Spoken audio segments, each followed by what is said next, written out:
Kita semua ingin menjadi menarik, tapi apa yang akan Anda pikirkan jika saya katakan bahwa Anda bisa mencapainya tanpa mengucapkan sepatah kata pun? Benar, hari ini kita akan melihat bagaimana cara mengembangkan kebiasaan yang akan membuat Anda lebih menarik secara sosial, tanpa perlu berbicara.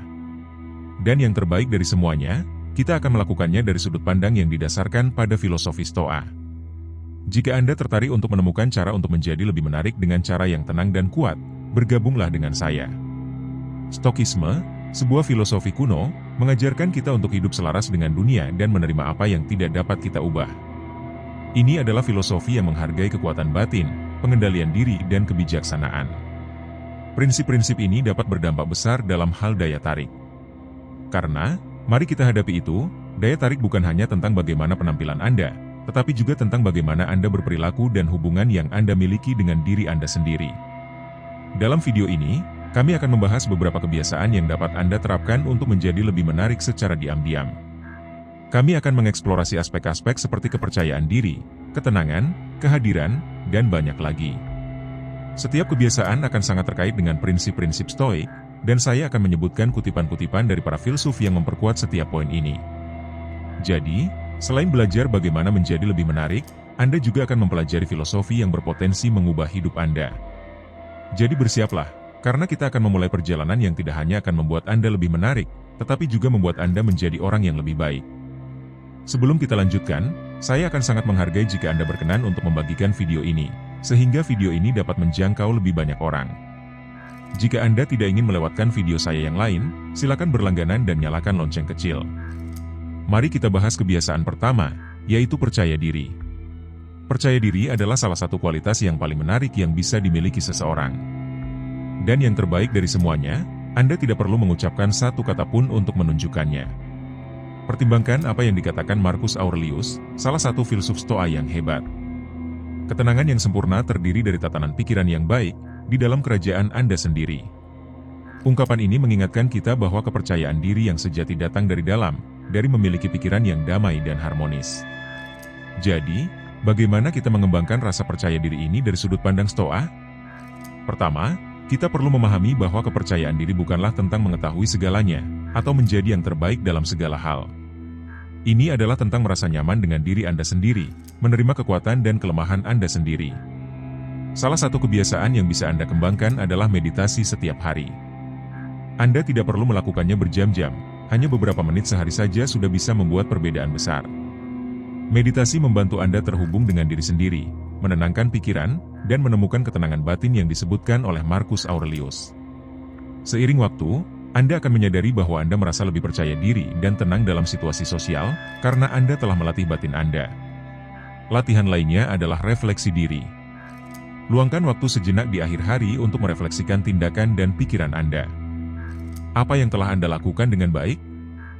Apa yang bisa Anda tingkatkan? Refleksi ini akan membantu Anda mengenal diri Anda lebih baik dan membangun fondasi kepercayaan diri yang kuat. Dan disinilah stoicisme berperan. Stoik mengajarkan kita untuk fokus pada apa yang dapat kita kendalikan dan melepaskan apa yang tidak dapat kita kendalikan. Daripada mengkhawatirkan apa yang orang lain pikirkan tentang Anda, fokuslah pada bagaimana Anda bersikap dan standar perilaku Anda sendiri. Pola pikir ini tidak hanya akan membuat Anda lebih percaya diri, tetapi juga lebih menarik, karena orang dapat merasakan ketika seseorang benar-benar berdamai dengan dirinya sendiri.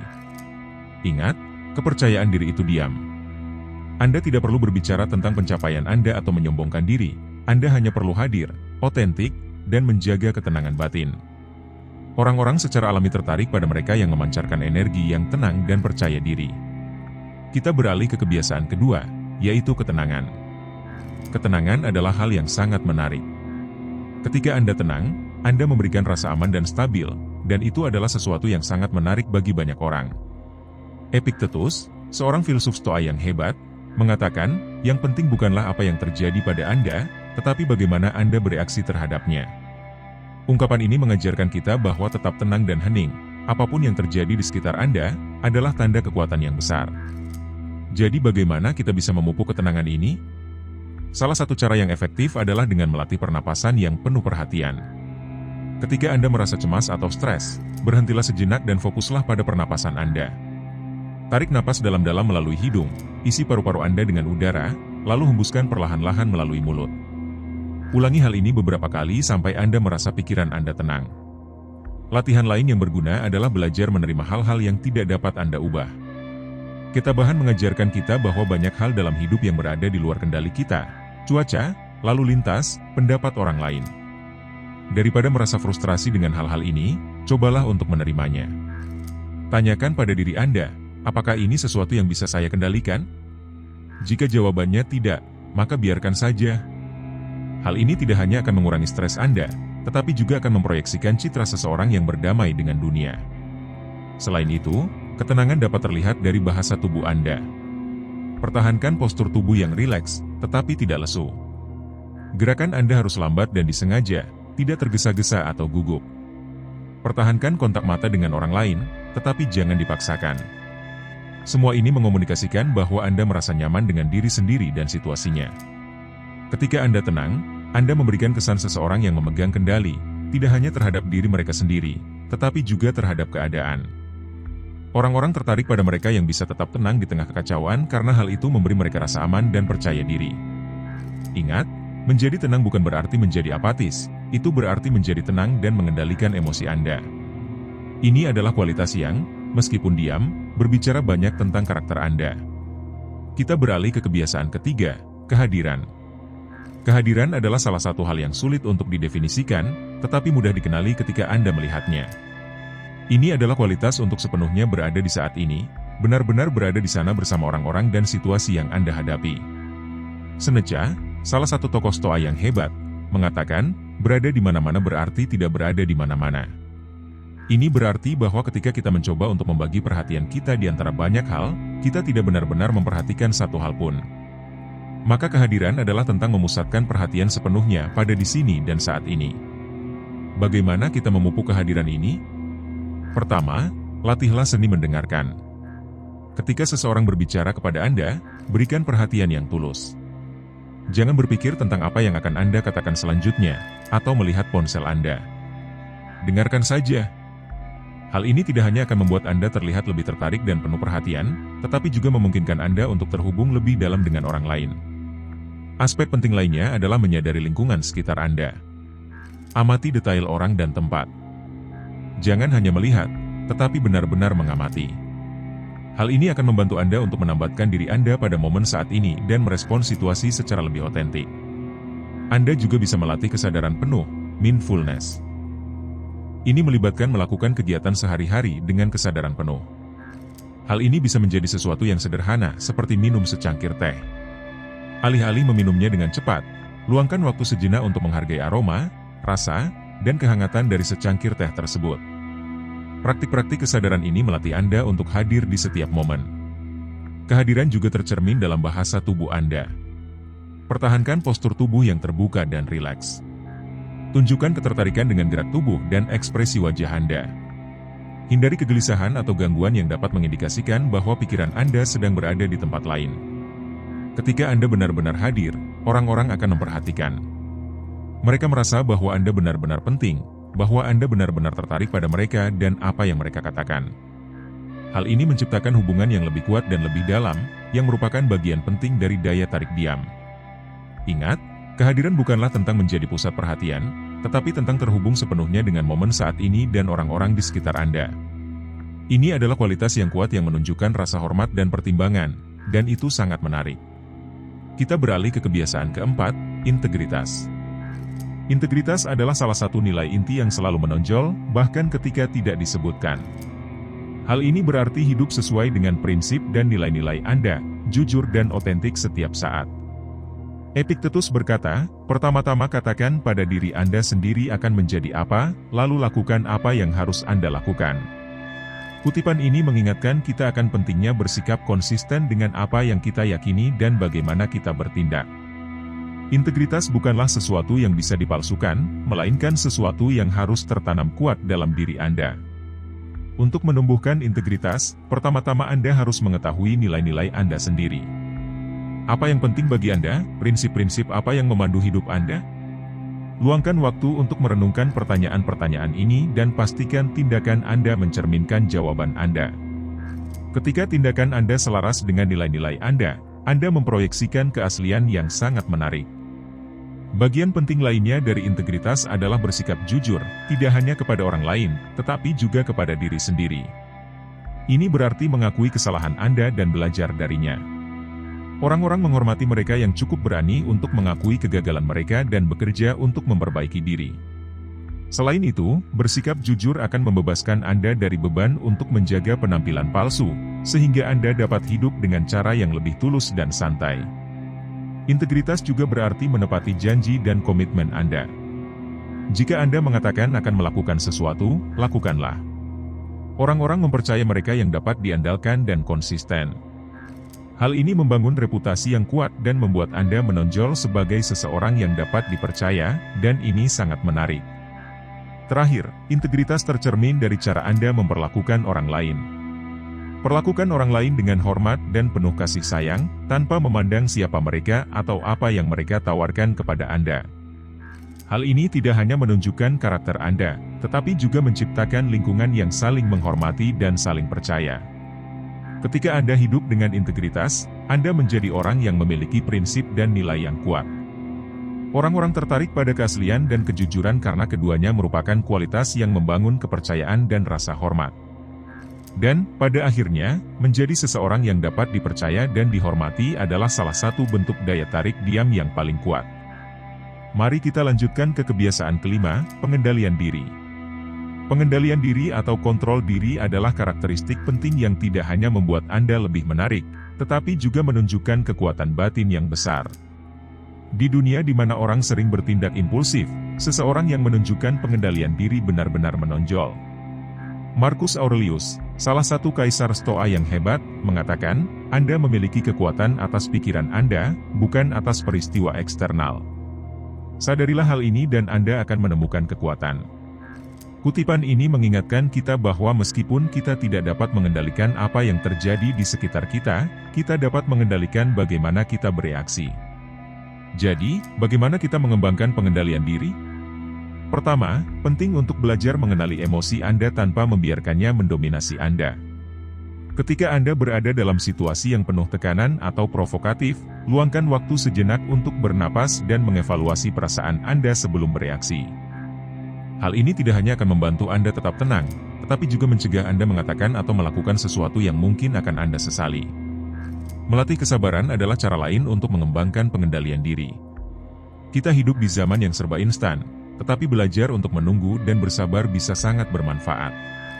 Kesabaran menunjukkan bahwa Anda tidak bergantung pada keinginan langsung Anda dan bahwa Anda memiliki disiplin untuk menunggu sesuatu yang benar-benar berharga. Moderasi adalah aspek kunci lainnya. Ini tidak berarti menghilangkan hal-hal yang Anda sukai, tetapi menemukan keseimbangan yang sehat, baik dalam makanan, media sosial, atau aktivitas lainnya. Berlatih untuk tidak berlebihan akan membantu Anda mempertahankan kontrol yang seimbang atas keinginan dan tindakan Anda. Pengendalian diri juga tercermin dari cara Anda menangani kritik dan konflik. Alih-alih bereaksi secara defensif atau marah, cobalah untuk mendengarkan dan mempertimbangkan perspektif orang lain. Menanggapi dengan cara yang tenang dan beralasan tidak hanya menunjukkan kedewasaan Anda, tetapi juga membuat Anda tampil sebagai orang yang dapat dipercaya dan dihormati. Ingatlah, pengendalian diri bukanlah tentang menekan emosi Anda, tetapi tentang mengelolanya secara efektif. Ini adalah tanda bahwa Anda dapat mengendalikan diri Anda sendiri, dan ini sangat menarik. Orang-orang mengagumi mereka yang dapat tetap tenang dan bertindak dengan penuh pertimbangan setiap saat. Kita beralih ke kebiasaan keenam, rasa syukur. Rasa syukur adalah kualitas yang dapat mengubah hidup Anda dan cara orang lain memandang Anda. Kita sering berfokus pada apa yang kurang atau apa yang kita inginkan, namun kaum Stoa mengajarkan kita pentingnya menghargai apa yang sudah kita miliki. Seneca berkata, bukan orang yang memiliki sedikit, tetapi orang yang menginginkan lebih, yang miskin. Kutipan ini mengingatkan kita bahwa kekayaan sejati datang dari menghargai apa yang kita miliki, bukan dari selalu menginginkan lebih. Rasa syukur membantu kita untuk fokus pada hal-hal positif dan mengembangkan sikap puas dan kedamaian batin. Bagaimana cara kita memupuk rasa syukur? Salah satu cara yang efektif adalah dengan membuat jurnal rasa syukur. Setiap hari, luangkan waktu beberapa menit untuk menuliskan 3 hal yang Anda syukuri. Hal-hal tersebut dapat berupa hal-hal kecil seperti matahari yang bersinar atau hal-hal besar seperti kesehatan orang yang Anda cintai. Latihan harian ini akan membantu Anda melatih pikiran Anda untuk melihat sisi positif dari kehidupan dan menghargai apa yang Anda miliki. Rasa syukur juga dapat diungkapkan dalam interaksi sehari-hari Anda. Berterima kasihlah kepada orang-orang di sekitar Anda, mulai dari orang yang Anda cintai hingga orang asing yang menyapa Anda di toko. Ucapan terima kasih yang sederhana dapat memberikan dampak yang besar dan menunjukkan kepada orang lain bahwa Anda menghargai usaha dan kehadiran mereka.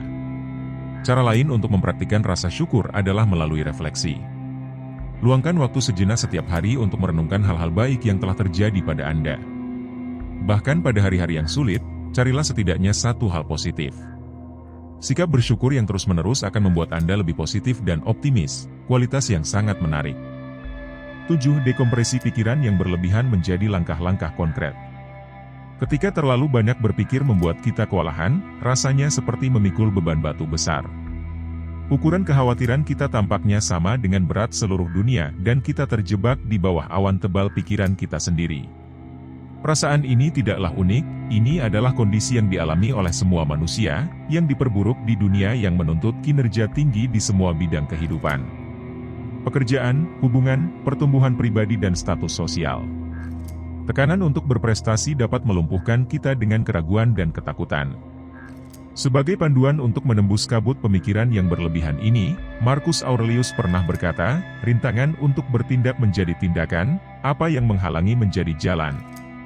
Wawasan yang mendalam ini adalah dasar dari teknik kelima kami, mengubah pikiran yang berlebihan menjadi langkah konkret. Ketika pikiran Anda diganggu oleh kekhawatiran yang besar atau masalah yang rumit, triknya adalah memecahnya menjadi bagian-bagian yang lebih kecil dan lebih mudah dikelola.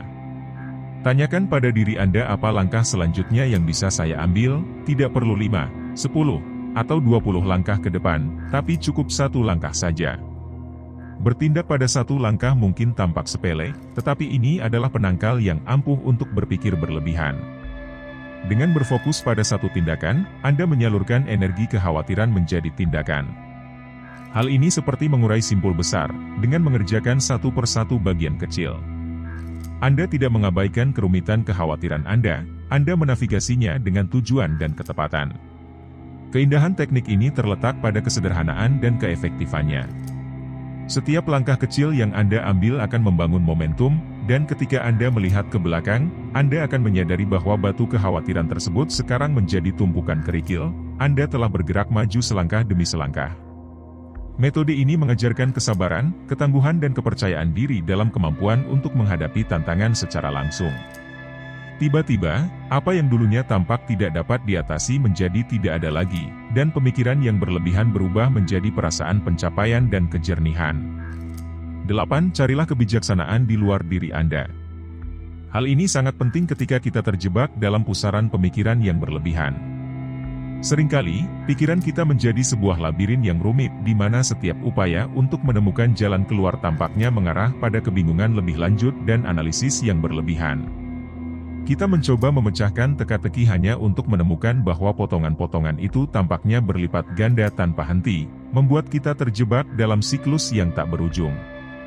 Esensi dari overthinking ini adalah sebuah siklus yang dimulai dan berakhir dalam batas-batas pikiran kita. Ingatlah, kerendahan hati bukanlah kelemahan, namun merupakan tanda kekuatan dan kepercayaan diri yang sejati. Ini adalah fondasi bagi kehidupan yang kaya akan pembelajaran dan hubungan yang bermakna. Mari kita lanjutkan ke kebiasaan ke-8, kesabaran.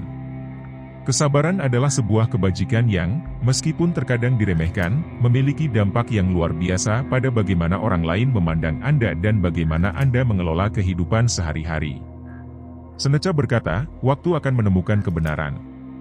Kutipan ini mengingatkan kita bahwa hal-hal yang baik membutuhkan waktu dan bahwa kebenaran dan kejelasan seringkali muncul dengan kesabaran dan ketekunan. Kesabaran adalah kemampuan untuk menunggu tanpa frustrasi, menerima bahwa segala sesuatunya membutuhkan waktu dan tetap tenang sementara itu. Bagaimana kita dapat mengembangkan kesabaran? Pertama, penting untuk mengubah cara pandang kita terhadap waktu dan ekspektasi. Kita hidup di zaman yang serba instan, tetapi kenyataannya adalah bahwa hal-hal yang paling berharga dan bermakna dalam hidup seringkali membutuhkan waktu dan usaha. Mengakui dan menerima hal ini adalah langkah pertama dalam memupuk kesabaran. Latihan lain yang bermanfaat adalah meditasi dan perhatian penuh. Latihan-latihan ini membantu Anda untuk hadir pada saat ini dan tidak terburu-buru ke masa depan.